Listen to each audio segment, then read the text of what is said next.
Abattu, une nouvelle fois abattu ce soir, défaite de Saint-Etienne, 1-0 contre Amiens, franchement terrible rencontre, encore une fois on retombe dans nos travers, incapable d'enchaîner et de gagner pour une deuxième fois consécutive, l'occasion de éloigner d'Amiens de nous, bah non finalement Amiens nous repasse devant au classement. Bonjour à toutes, bonjour à tous déjà, ceux que je n'ai pas vu durant le live.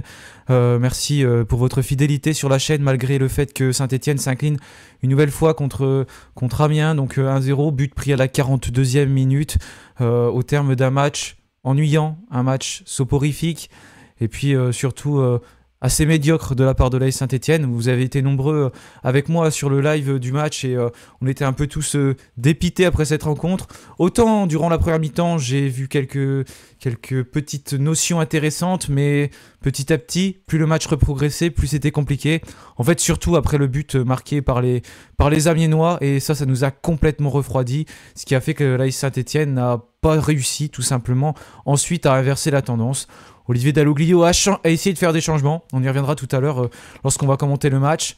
Finalement, ces changements, ils n'ont rien apporté, peut-être même au contraire, ils ont peut-être encore plus mis à mal cette équipe stéphanoise. J'ai trouvé les changements intéressants, en tout cas l'idée des changements intéressante, mais par contre, pas la façon de mettre en place les joueurs avec ces changements qui ont été effectués. L'organisation ensuite ne m'a pas convaincu, mais ça on va en parler tout de suite dans ce débrief de cette 22e journée de Ligue 2.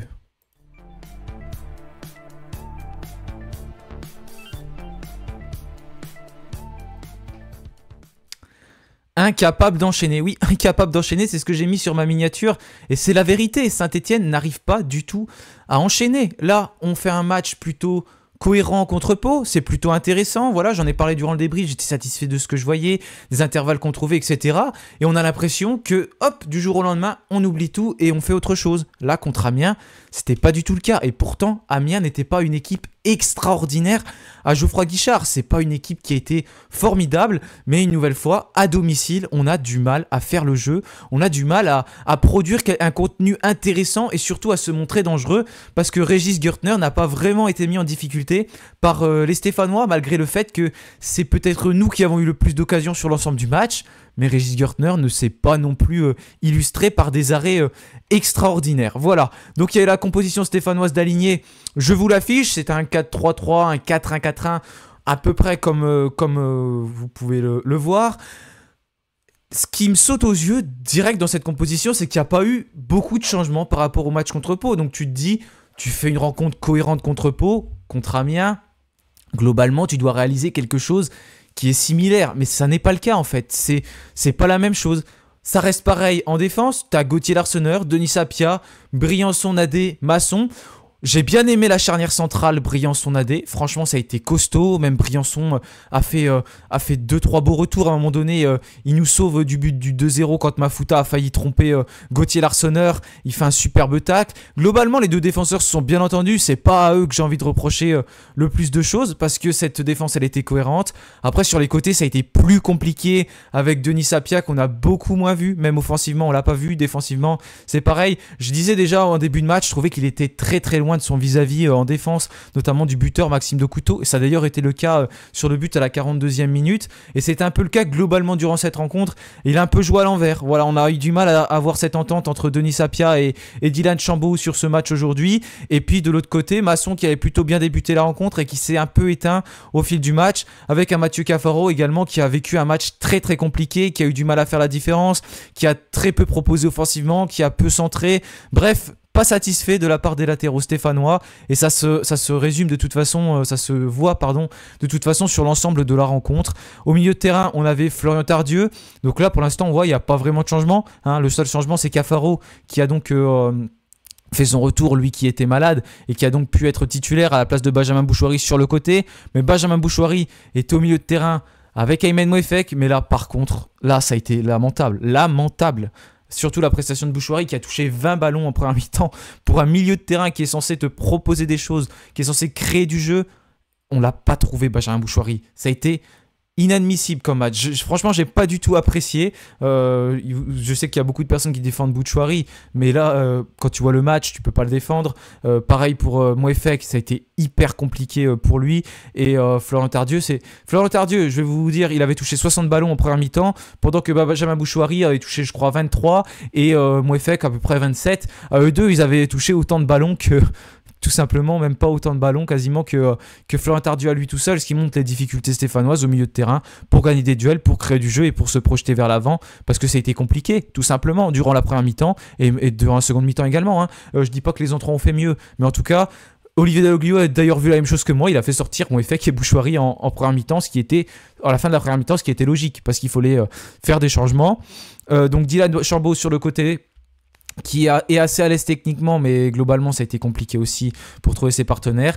Cardona en première mi-temps, personnellement j'ai plutôt aimé ce qu'il a fait. On l'a peu trouvé, c'est celui qui a touché le moins de ballons, c'est vrai, mais par contre il s'est proposé, il a gagné des nombreux duels, il arrive à garder le ballon et à remiser pour jouer avec un autre joueur, mais là encore une fois c'est un manque d'automatisme, mais j'aime bien cette capacité à gagner des duels et à servir ses partenaires, même si ça manque d'automatisme et c'est pas très cohérent en fait je trouve entre le milieu de terrain et l'attaque, et même entre Cafaro, Chambaud et Cardona, je trouve que les joueurs sont assez loin et Cardona il est un peu seul, il sait pas quoi faire à chaque fois, il sait pas comment remiser, comment faire ses appels, il presse beaucoup, voilà, il est important dans les tâches défensives, mais offensivement malheureusement on a du mal à le trouver parce que ça manque d'automatisme, ça manque de cohérence dans notre animation, donc ça c'est quelque chose qu'il va falloir changer durant cette première mi-temps. Donc si on résume globalement, ça a été compliqué quand on est en l'entrée de la première mi-temps. Ensuite, on s'est plutôt mis la tête à l'endroit. Et puis, voilà. Et puis voilà, quoi. Parce que tout simplement, il n'y a presque pas eu d'occasion. Régis Görtner n'a quasiment pas été embêté. La seule vraie occasion stéphanoise, c'est Mathieu Cafaro qui rate justement son face-à-face contre Görtner. On sautait ce milieu de terrain qui était absent. Je parlais de Mouefek et Bouchouari. Et plusieurs fois, on était obligé de le sauter parce que c'était impossible de faire quelque chose. Même Florent Tardieu, il avait le ballon, mais il touchait. Il ne savait pas à qui servir, comment servir ses partenaires. Il n'arrivait pas à avoir ce lien avec Bouchouari, avec Aymen Mouefek. Ça manquait clairement de cohérence, ça manquait d'énormément de choses. Et puis l'action la plus dangereuse, elle part de quoi ? Elle part d'un Anthony Briançon qui tergiverse un peu, qui sait pas quoi faire. Et il y a une erreur de placement de la défense amiénoise. Et il arrive à servir Mathieu Cafaro qui fait un beau contrôle du pied droit. Et malheureusement qui rate son face-à-face. Ça passe à côté, mais c'est la seule vraie grosse occasion stéphanoise sur ce match. Il y a une ou deux autres occasions, mais vraiment pas terribles. En seconde mi-temps, par contre, on s'est complètement éteint. Ça, on n'a pas été dangereux. Il fait deux changements. Olivier Dalloglio en faisant rentrer Mathieu Cafaro. Pas Mathieu Cafaro, même moi là, je suis fatigué. En faisant rentrer Thomas Monconduit, pardon, et Ibrahima Wadji. Là, je m'attendais à une chose. Direct, je me dis, c'est bon, on va passer en 4-4-2. Et on en parlait d'ailleurs durant le live, on disait, il faut peut-être passer en 4-4-2, ça peut être quelque chose d'intéressant. Entre Wadji, entre Cardona, voilà, il peut y avoir un automatisme qui se crée, et puis Cardona serait moins isolé. Mais non, en fait, il fait pas ça. Il fait un espèce de 4-3-3 bizarre, avec Dylan Chambaud qui passe un peu dans un poste de numéro 10, et puis Cardona ou Wadji qui savent pas trop comment se placer, on les trouve très peu, je comprends pas, voilà le schéma tactique, je m'attendais à un 4-4-2, non c'est un 4-3-3, et on a un peu perdu, on joue à l'envers, et puis j'ai pas parlé du but tout à l'heure marqué par Amiens avec Maxime de Couteau, mais là c'est une erreur de placement de la défense stéphanoise, clairement, déjà on a un Benjamin Bouchouari qui est pas au pressing, je suis dur avec Bouchouari aujourd'hui, mais je suis désolé, mais compliqué comme match, très très compliqué.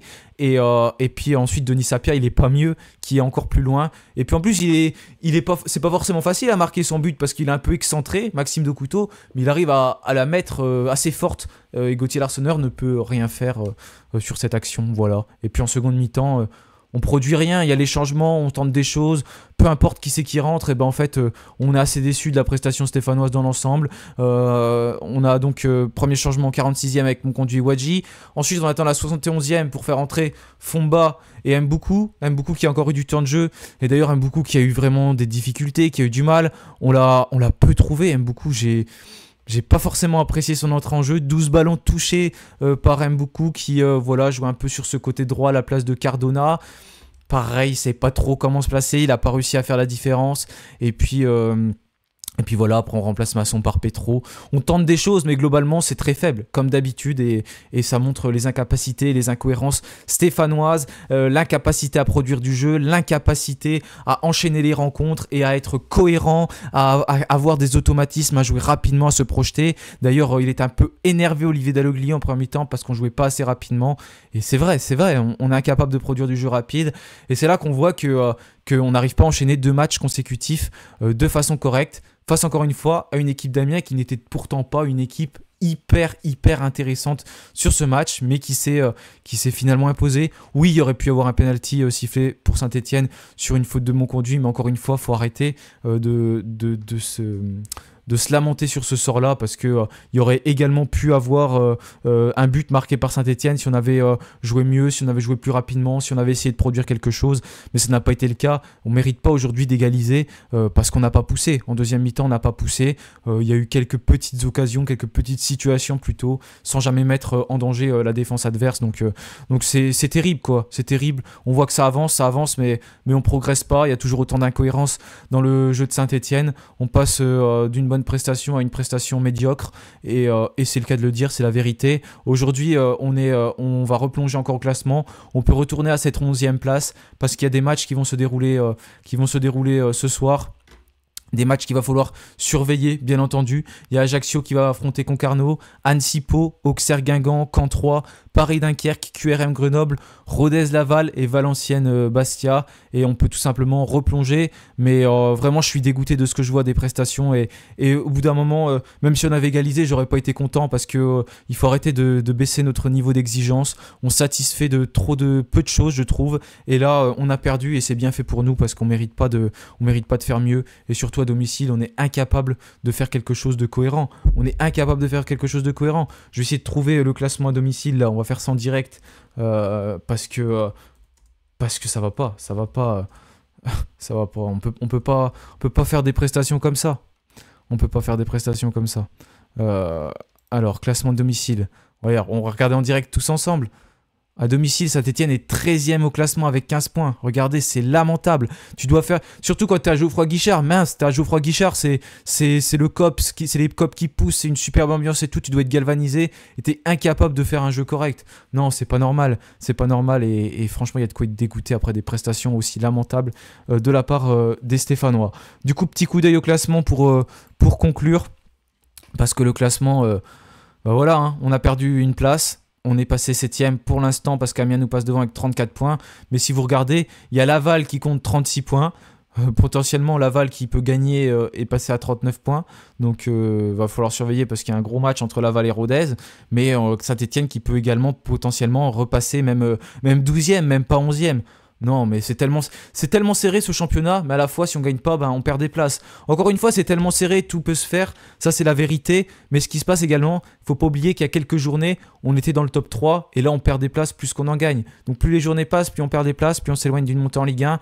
Et ça c'est vrai, et c'est malheureux pour un club comme Saint-Etienne qui se donne des ambitions, qui joue la montée en Ligue 1, et surtout qui a un budget qui est largement supérieur aux équipes qui sont devant nous, qui doit absolument monter en Ligue 1. Non, clairement, aujourd'hui, je me satisfait de rien, pas de la prestation que j'ai vue. Quand je vois encore ce qu'Anthony Briançon dit après le match, comme quoi qu'il y avait des belles choses, etc., au bout d'un moment, il faut réussir à aussi se remettre en question, ce qui n'est pas le cas. Il y a du monde pour parler après la victoire contre Pau et puis dire qu'on a bien joué, mais par contre, pour dire qu'on a mal joué, il n'y a personne. Et j'espère que le discours d'Olivier Dalloglio dans le vestiaire, il va être un peu plus dynamique, mais il y a des choses aussi à reprocher à Olivier Dalloglio, bien évidemment, sur ce match.